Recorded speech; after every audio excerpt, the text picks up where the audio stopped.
Okay, we are going to begin our first policy meeting for 2016. It's Tuesday, January 13th, and I am continuing as chair, and I welcome Member Jill Lofold here to the committee again, and then Member Stephanie Williams will be part of our committee this year as well, and we welcome her back to the policy committee. So we have a few policies for first reading. Policy 612.1 for first reading is development of parent involvement policies for Title I programs, and it would be replacing 1067 parent/community involvement policy. And this policy, the purpose of this policy is to encourage and facilitate involvement by parents of students participating in Title I in the educational programs and experiences of students. The policy shall provide the framework for organized, systematic, ongoing, informed, and timely parental involvement in relation to decisions about the Title I services within the school district. The involvement of parents by the school district shall be directed towards both public and private school children whose parents are school district residents or whose children attend school within the boundaries of the school district.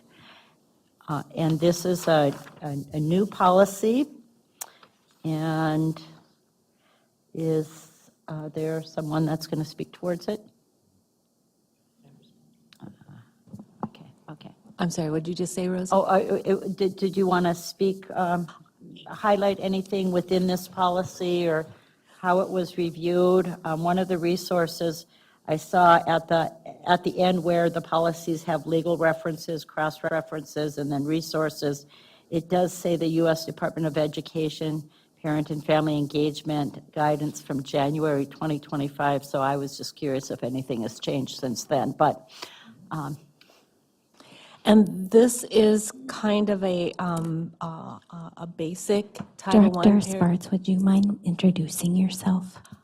Oh, yes. My name is Brenda Sparts. I'm the Director of Elementary Schools, and I am here. Dr. Darren Sheldon, who's in charge of our federal programming, couldn't be here with us this evening, so I am here for him. And Rosie, I know you are a part of this committee as well, so I think you were there when they reviewed it. And so this policy was brought forward for review this last fall. What? A brand new policy for us. And we looked at it, we reviewed it. It's kind of lays out the basics of what's required of Title I. Then we brought it to the Title I advisory, and that was that before Christmas? I don't know the exact date of that meeting, but it was before Christmas, and it was reviewed and talked about. There was one change noted that they want to make in this policy. This policy basically comes directly from MSBA. It's aligned with, like I said before, the requirements of Title I. It talks about involving participating families, so kids that are being serviced by the Title I dollars, involving those families in different aspects, including in the supporting and improvement of the work. There has to be an annual meeting for families, which we do at each school. And that's always been the case, and that's a, I don't know, that's been a requirement in Title I for a long time. And then there has to be a compact written and developed that's shared with families that basically outlines the involvement of families and like kind of the commitments to the programming. So we do that in the fall. And those are a few pieces that are kind of key here. And then also,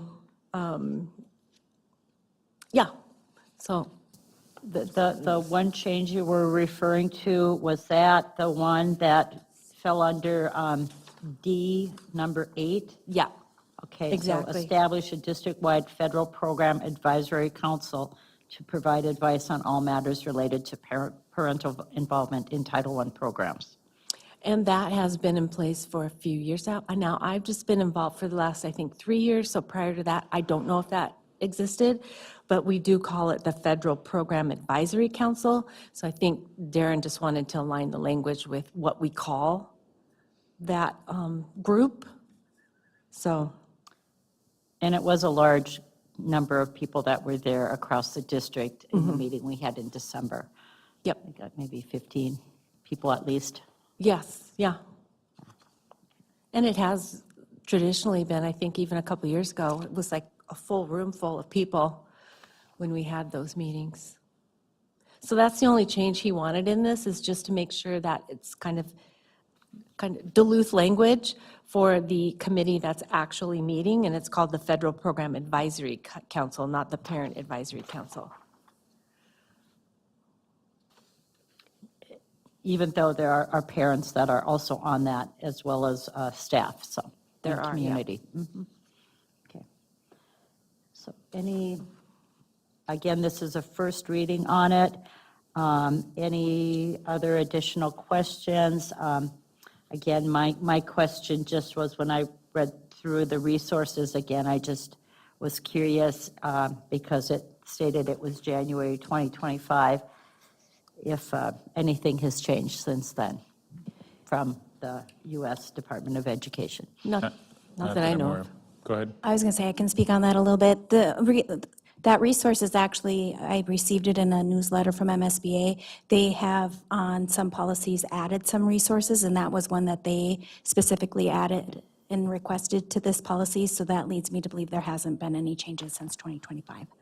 I will say that we had, as a district, we went through family and community engagement training with Compass, which is our regional MDE team. We did that, I think it was a 3-session program that we undertook. That was really, that goes along with this piece. And also right now, we're developing a family engagement framework that will be in place, which will be a puzzle piece with this. They're all kind of they'll all be connected, but those will be outside of this policy, yet supporting this policy too. Brenda, when was that training held? I recall you bringing it up in another update, and like who all was involved? Were there parents and? It was a district office. Many of us TLE folks, Okay. we were involved with that.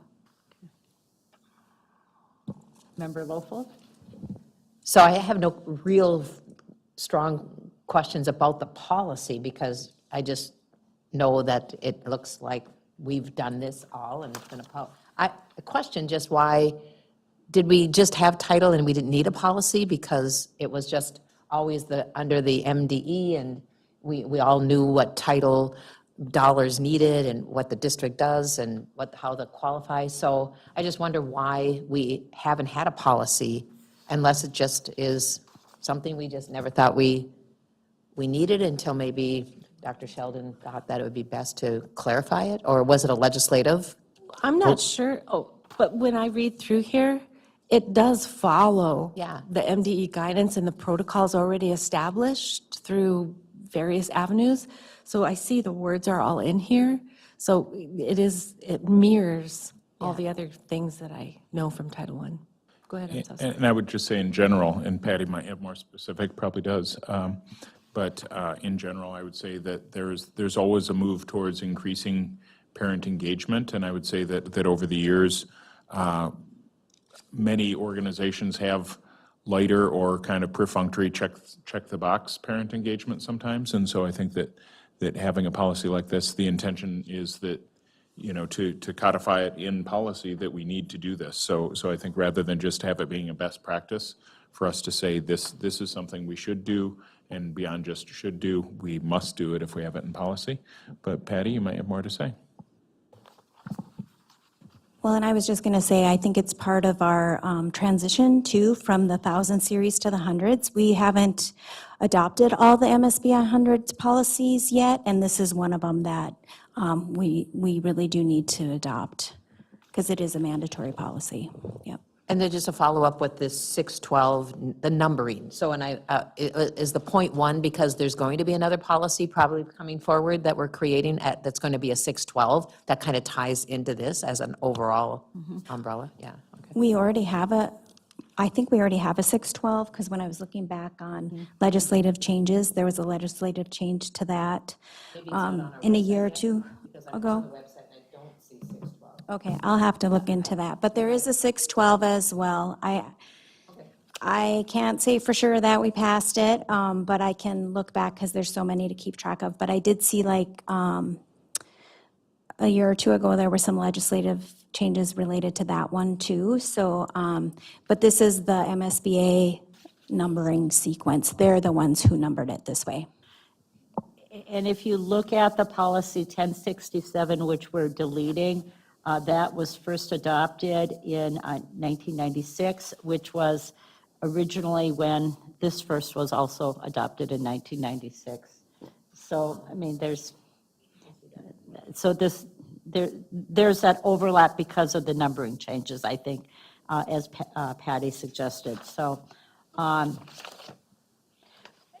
not to confuse us, but I had to dig a little bit too, because we do have another family, community, school engagement policy 909 that is being worked on right now.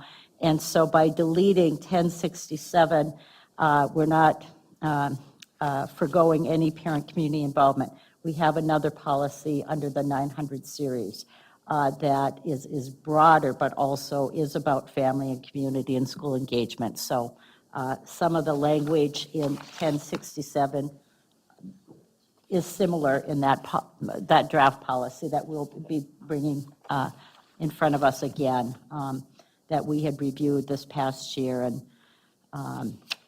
then sent it back for further development. So, okay.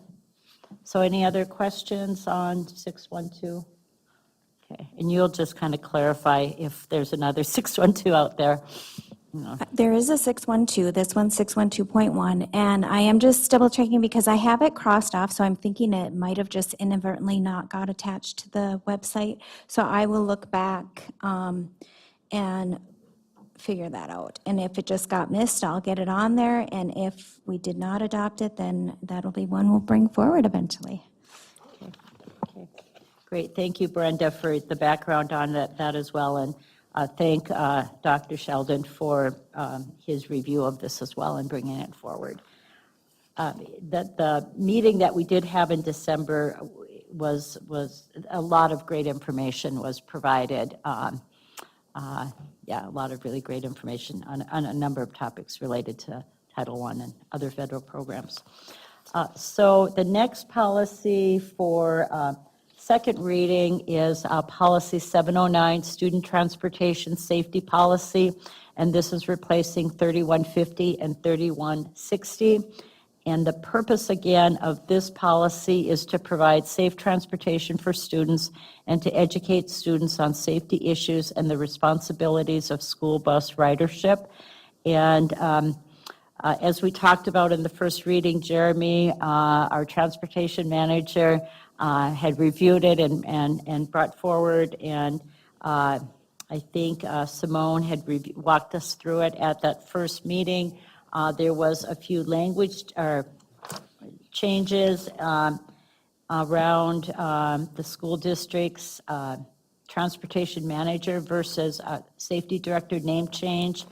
There was a highlight on under section 3.4a about the consequences are outlined in the student handbook. So just referencing that in the student handbook. And then a few other minor changes. I did have a question from my notes from when I reviewed it. Towards the end again, highlighting the transportation manager, and then we had some discussion during the first reading about the student transportation Safety Hazard Committee.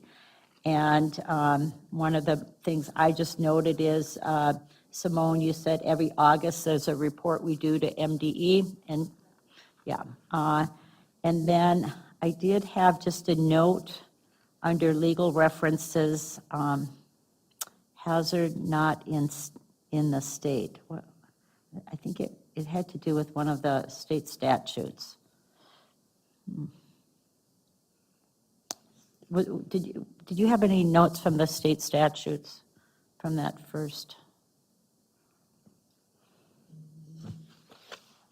That's the only thing when I look back at my notes, I had a little question there on.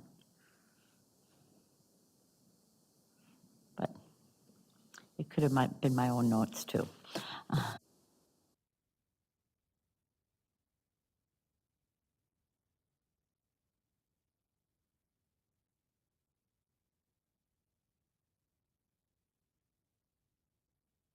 Some discussion under Section 5, Section 8, School District Emergency Procedures. Under D, that medical notes shall be maintained on the school bus for students. And I think we had some discussion around that at our meeting as well. Is there any additional information, Simone, or any additional questions? No, I asked Transportation Manager Jeremy to review it again, so I have an email on January 6th. And I spoke with him again this morning, and he has no additional changes.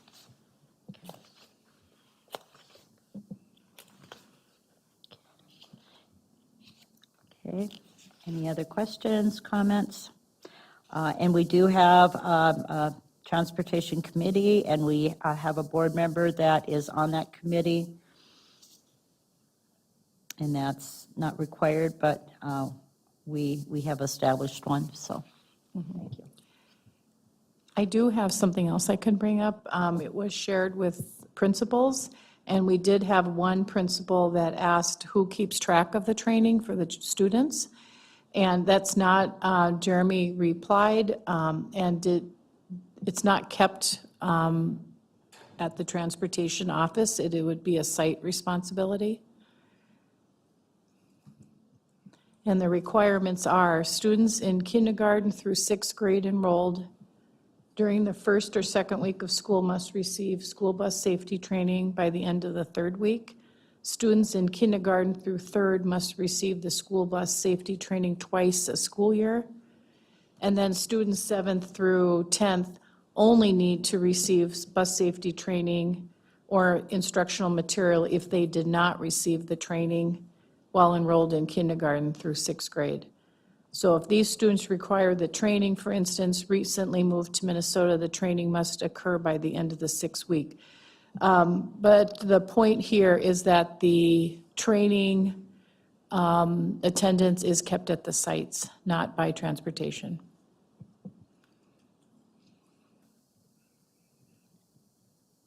And do we know if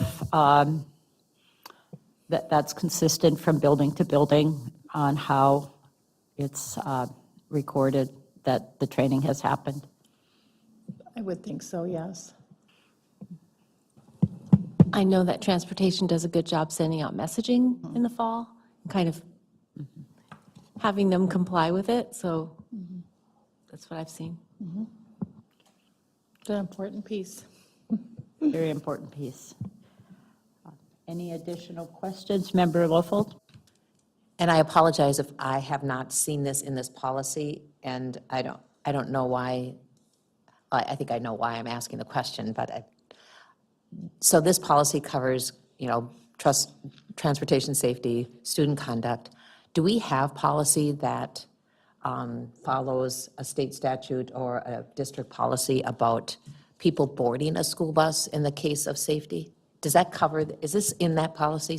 Like I know by by state statute and police statute, and because of conduct happening on a bus, we can have adults or authorities board the bus. Does this policy cover that? Do we have a policy that covers the protocol for somebody during a route or something coming in? It might be covered in the student handbook. I don't have it with me, but Yeah, I'm not aware of an actual policy, but we will confirm if it's in the handbook or not. I will follow up with that. It isn't a state statute for the police officers that they can forward and in my research for this and other things I think I was looking at, where they do in a state statute come into, can board a bus if there's a report by a bus driver about some criminal activity on the bus. I just don't know if we need a policy for that.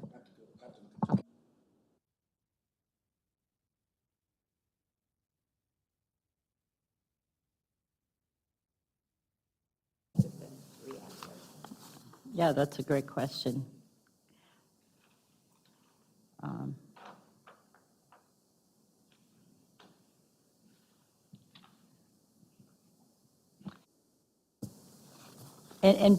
Being, some of our drivers of our buses are which Voyagers, how does this policy align with the buses and the drivers that we contract with in terms of their understanding of our student transportation safety policy? Well, Voyager is part of the Hazard Committee, so they do attend every meeting. And our policy is reviewed each and every time, so they are aligned with this.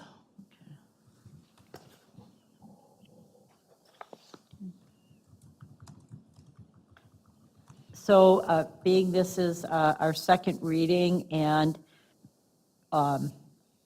it shouldn't impact Member Lofold's question, but it would be good information to have, if possible, before we vote on this. I'm emailing him right now. Yeah, that sounds great. Or would it be a different policy too? Maybe it wouldn't hold up this policy, but we would craft something Right. that would guide us That's better. what I'm saying. Yeah. I don't think it should hold it up, but it would be good information to have for understanding of this policy. Anything in addition anybody else wants to say on policy 709 or any questions? I'm just glad we have a policy 709. I know it's I kind of wish it was something more, like if that could be our policy for our mission and vision or something like that. But transportation, as we noted last time, is very important as well. One of our very important policies. Especially today. Okay. Then we can move to policies to consider for deletion. And again, kind of for background, we are now to our last two series, the 8,000 series and the 9,000 series, and both of them are related to school board. The 8,000 series is school board, and the 9,000 series is school board bylaws. We have already, in 2024, moved many of the 8,000, reviewed many of the 8,000 series and put them into the 200 series under school board. And so these are the remaining ones. And like we've been doing with the other 1,000 series, we'll have Patty walk through any research that she's done on potentially deleting them, and then we can have a discussion on how we want to proceed. Thank you again, Patty. Yeah. Before I go into that, I just want to go back to your question about policy 612, because I'm looking at the MSBA website right now, and they actually don't have a 612. So I'm wondering if they had a 612 at one point and then named this one 612.1. When I was looking at my notes about legislative changes, I transposed the numbers. It was actually 621 was the one that I was looking at, which was about literacy, and that we did bring forward recently. So I don't know why it has the .1, but there isn't a 612 MSBA policy. So now we have the answer. Thank you. So now going into policies for consideration of deletion. The first one we had in the 8,000 series is responsibilities of the school board. And I think our overall 200 series that we have, we've adopted all the MSBA series, kind of compiles all that information into all those different policies. So I think I would recommend that we delete 8010. And if we wanted to pick out a specific policy in the 2000 or 200 series, I think 201 legal status of the school board kind of lays out all of the responsibilities. It talks about organization and membership. It talks about elections. It talks about the terms of office. Like it just, and powers and duties. So it really lays out kind of what school board responsibilities are in 201. And when we reviewed it in 201, we actually did spend a lot of time, the committee at the time, I believe Jill, it was Stephanie, Sarah and I, really looking at other school boards and how to best combine a number of policies under that 201. So there was a lot of attention put on it when we adopted and revised it in 1990, or 2024. Okay. Yeah.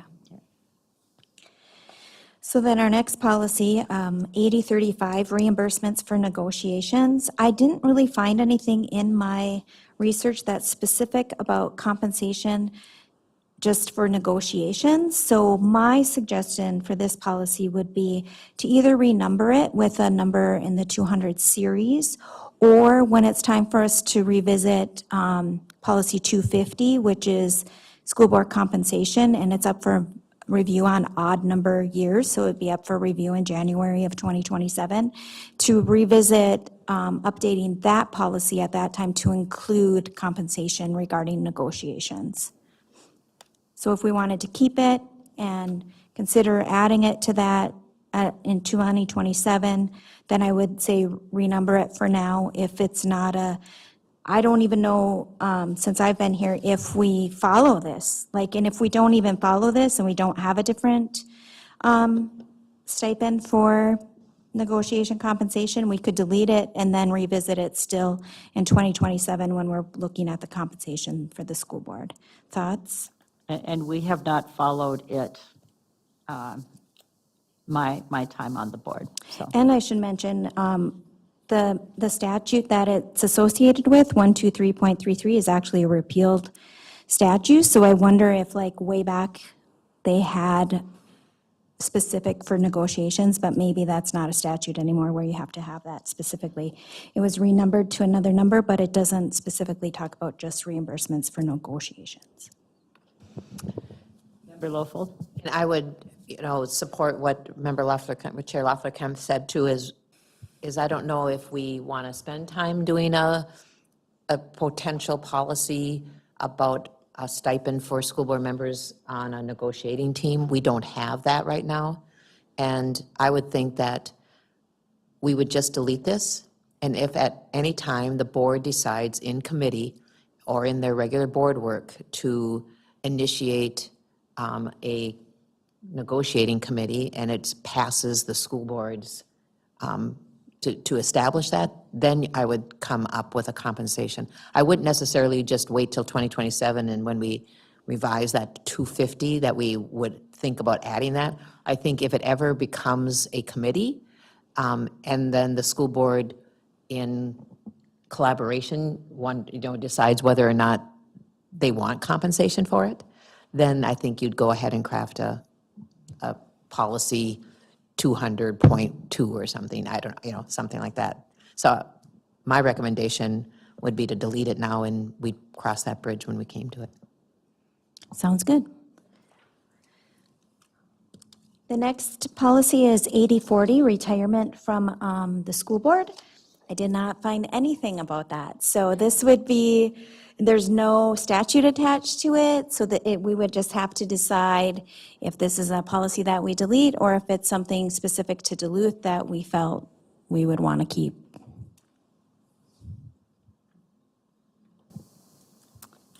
I wonder who is retiring in 1995 is my question, but, no, I still need to look at that.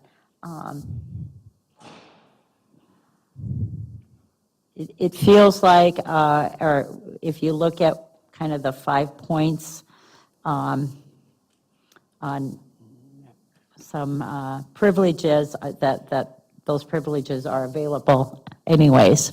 Right, So are you okay with us deleting that one?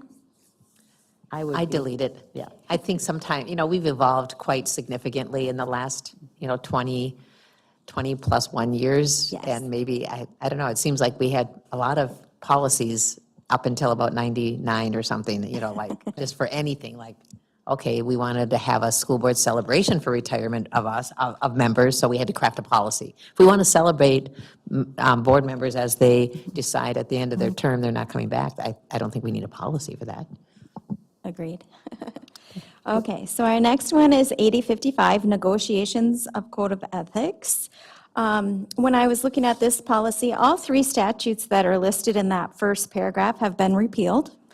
I don't, and what you said earlier, that we don't really have a negotiations committee specific for the school board, and that we have a school board code of ethics that covers everything, I think we can delete this one. I don't think we need one specific to negotiations. I would agree. So the next one is 8070, suspension of policies and bylaws. MSBA had a possible cross-reference of 203 for this policy. When I looked it up, the statute 123.33 was repealed. It was renumbered to 123B09. And then when I looked it up, that subdivision 7 talks about policymaking. It just says the board shall make and when deemed advisable change or repeal rules relating to the organization and management of the board and the duties of its officers. It doesn't give like this specific about like deleting a policy, and we've gotten guidance from MSBA that if we're deleting a policy, we can do it in one reading. When it's talking about referencing Robert's Rules of Order, I did know like 203 might kind of cover some of what this policy is talking about too, and it does reference Robert's Rules of Order in that. So I think 203 would sufficiently cover this policy and that we could delete it. Yeah, and I went to 203 too when I was kind of reviewing these 8,000 series, and I thought it would cover this one, so. Okay, great. Member Lofold, are you good for recommending that it's deleted? Okay, great. Okay, the next one? Yeah, our next one is 8075, formulation of administrative regulations. I think MSBA had a cross-reference of 305 for this, which I think could work. I also think 208 could help cover it, and possibly 302. And if you want me to give you the titles of those, I can, because 305 is about policy implementation, 302 is about the superintendent's responsibilities, and 208 is about development, adoption, and implementation of policies. So would we need to go back to, and with the previous one too, where we said cross-reference 203, to bring back these policies to add the cross-reference on it? I'm sorry, I don't understand the question. Like, would we be, do we, let's see, do we need to reference any place these cross-references? There, like on 305, it has a cross-reference for 208 already. Oh, okay, okay. Yeah, so they already have those. I didn't even think about that, just looking at the cross-references. So the ones that I'm suggesting already cross-reference each other. So that's Okay. a perfect question, Okay, and they okay, already okay, do good. it. So I did my research well, thanks. Yeah. I just- Yeah, good question. So yeah, I think we can delete this one Okay. then, okay.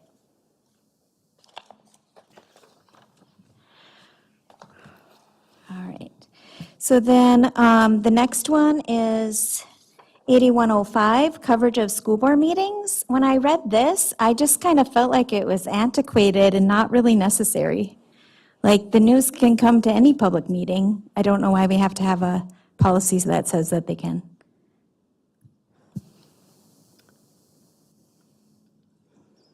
I mean, obviously, they can't cover closed meetings, but that's covered in our policy about open and closed meetings. So I recommend deleting this one. I don't even know if in 1995 we had a communications person. We maybe did, I don't know. Yeah. So is that okay? You agree? Okay.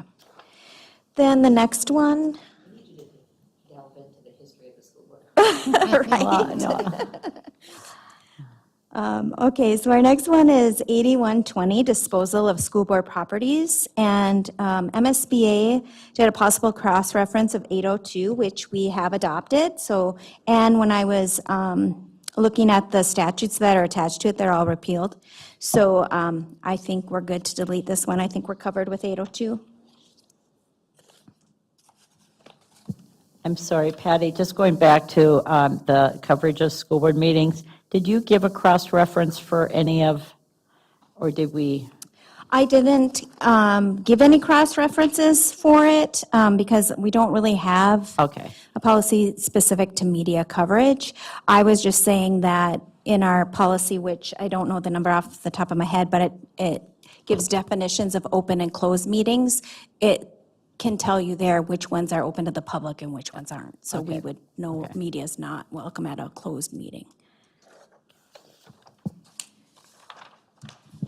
But I wonder if do we have is there other school districts that do have a media policy that, I don't know, or is that just under, like, our communication director's job? I mean, maybe we don't need a policy. Well, and there might be something under community relations. I can look further into that to see if MSBA has a policy related to media. I can look into that. Yeah, I think for the purposes of coverage of school board meetings, we can delete, but I think that would be helpful information. And if there is an NSBA policy as well. Yeah, I can Great, research thank that. you. Then the next policy and the last policy in the 8,000 series is 8125, recognition of staff. This is talking about when staff members retire. Since I've been here, the school board hasn't necessarily put on a retirement celebration for staff. For teachers, it's been the district-wide PTSA. They partner with the depot and give like a railroad ride. And then the other times that the school board has been involved with recognition of staff is when Greg Jones does our 10-year teacher celebration, which we just did recently. So I don't think a policy about recognizing staff is necessarily has to be in a policy. Thoughts?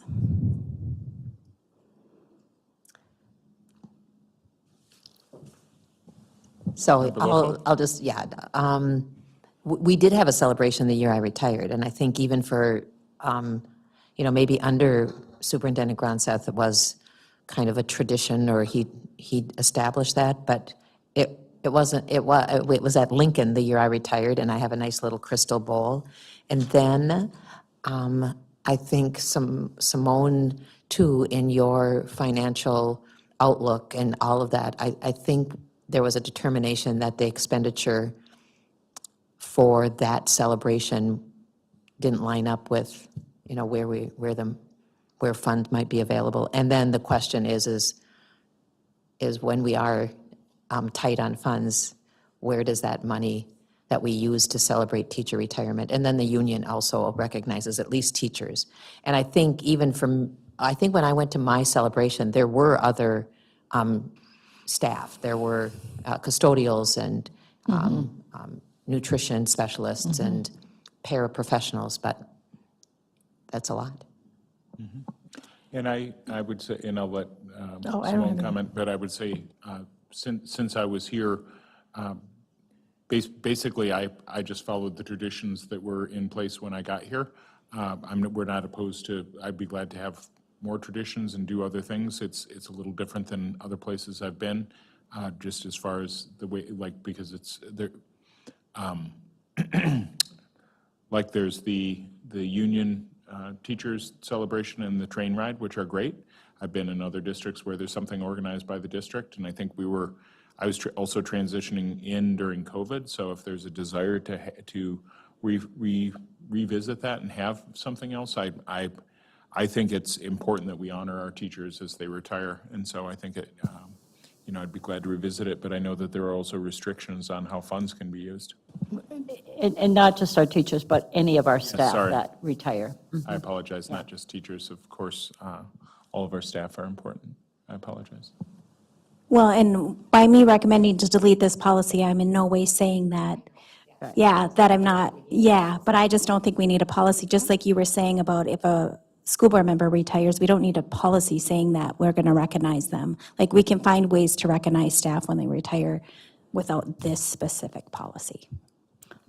And I would think that there would be interest from the school board to work in partnership with district leadership to revisit our traditions and think of other ways we may want to honor any of our staff. And I would agree, and so I'm glad, I thought about that when I saw this on the agenda. But I think then it kind of begs the question, not to get picky, and I would celebrate whoever we want to celebrate, but what constitutes a retirement? Because in some, sometimes you just leave the job, you're in mid-career and you get a better offer from another job and you resign or you leave. Is that a retirement? Or is there something where when we decide as a school board to honor those in our staff that are, do you put something like if you've served over 15 plus years, no matter if you're now leaving at 55 and you're retired, so there's ways, but I would certainly love to have more conversation as a board to bring back celebrations. For me, I feel really, I want to celebrate when I know some of my colleagues, whether they're teachers or whether they're staff that have served with us for a long time, and I want to celebrate that. So we're all heading to the school board conference this weekend, and it might be a great opportunity for us to find out what some other districts do while we're sitting next to someone in a workshop or something. And so I would recommend we go ahead and delete it, but I would say when I reference this to the full board that we did have a discussion around forming a committee of some kind to look at ways that we are currently celebrating and review if we want to start some new traditions. Does that sound good? Yeah. Okay. All right, well, that completes the 8,000 series, and we've determined to delete all of them tonight. Good work, team. That's awesome.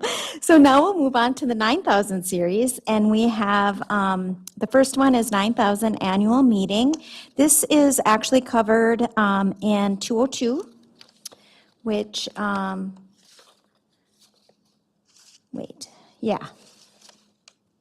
that was a cross-reference from MSBA, and it's covered in 202. So actually, annual meetings of 9,000 and regular and other meetings, 90, 70, are both covered in 202. So I think we can delete both of those.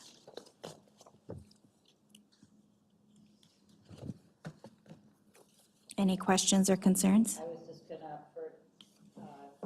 so we adopted 202 we reviewed it in April of 2024. Okay. Then our next one, 9085, notification of meetings, possible cross-reference of 205, and 9100 special meetings, also cross-reference 205, and we adopted that June of 24, so I think we can delete those two as well, because they're covered in 205.